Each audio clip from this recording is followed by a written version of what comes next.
प्यार और सम्मान की बात करूँ तो हमें बच्चा मानते थे और दोस्त भी कहते थे। वो पहचान लेते थे कि कौन व्यक्ति संस्था के लिए, समाज के लिए कुछ कर सकता है। और इसी क्रम में हमेशा वो कार्यक्रम के बाद, क्योंकि मैं डीसी कॉलोनी में रहता हूँ, तो अक्सर वो हम लेट आते थे क्योंकि घर करीब है, तो घर आते थे मेरे पास। और लाइब्रेरी का जो आइडिया कैसे शुरू हुआ, मैं उसको, हालांकि अब ज़्यादा मैं उस विस्तार में नहीं जाऊँगा, आप पढ़ लेना, लेकिन उन्होंने ये आइडिया मतलब बातचीत से ही किया कि क्यों न, आजकल कमर्शलाइजेशन हो गया है, बाजारवाद हो गया है, शिक्षा का तो व्यवसायीकरण बहुत तेजी से हो रहा है, हर गांव में भी अब पैसे वाली लाइब्रेरी खुल गई है।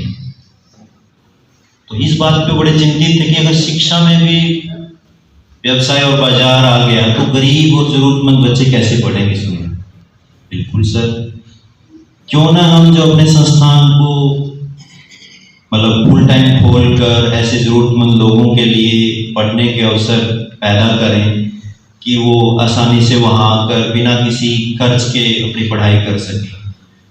तो यह तो स्वाभाविक सी बात है, उनसे सीखने को मिलता ही था। तो उन्होंने तुरंत ये कहा कि ये काम आप संभालोगे। तो मुझे तो बड़ी खुशी हुई, क्योंकि जिन कामों में आपकी रुचि होती है तो सहज रूप से आप स्वीकार कर लेते हैं और इसका प्लान बना के लाओ, ऐसे कहते थे। ऐसे नहीं संभालोगे और ये नहीं भी आप ही बताओ, नहीं, आप बना के लेके आओ, जैसे तैसे। हम बातचीत करते रहे और एक साथी हमने अंकित वहां पे रख लिया, जिससे कि काम सुचारू रूप से चले। और ये कहते थे कि पुस्तक और पुस्तकालय तो हर गली मोहल्ले में होना चाहिए आपके आसपास। अगर आप इस व्यवस्था में चीजों को बदलना चाहते हो तो सबसे बड़ा जरिया और हथियार यही है।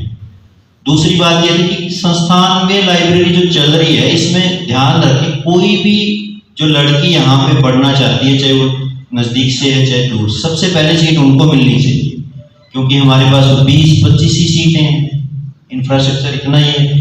हालांकि उन्होंने इस बात की कभी चिंता नहीं की कि हमारे पास पैसा कम है। उन्होंने कहा कि जितने भी बच्चे आए यहाँ पे, जितने एडजस्ट हो सकते हैं उतने करो, संसाधनों की कोई कमी नहीं। और तुरंत हमने इस दिशा में काम किया और बहुत अच्छा रिस्पॉन्स हमारे साथियों का, 100 के आसपास साथियों ने हमें व्यक्तिगत रूप से सहयोग किया। और वो सुचारू रूप से, जो उनका सबसे बड़ा सपना था कि ये काम ऐसा है जिसको आप किसी सरकार या प्रशासन के भरोसे नहीं छोड़ सकते। लाइब्रेरी ये एक नागरिक समाज का दायित्व है। हमारी लाइब्रेरी चलेंगी, ये उनका कहना है, ये उनके शब्द है, वो चलेंगी जन सहयोग से और उनको प्रेरित करना होगा। पता था उनको भी बच्चे प्रतियोगी परीक्षा के लिए यहाँ पे आ रहे हैं, लेकिन ये भी जरूरत है, वो कहते हैं ये भी जरूरत है। इन्हीं में से कुछ बच्चे जब सफल होंगे, उनके अंदर चेतना का निर्माण होगा, तो ये समाज में इस काम को, जिस काम को हमने शुरू किया, आगे लेकर जाएंगे। बड़े व्यापक फलक पे वो सोचते थे। उनके व्यक्तित्व के आयामों को समेटना किसी भी बड़े से बड़े विद्वान के लिए भी इतना सहज नहीं है। तो मैं तो बस वही विषय आपके सामने रख रहा हूँ जिनके साथ मतलब बहुत करीब से, जिन पे हमें काम करने को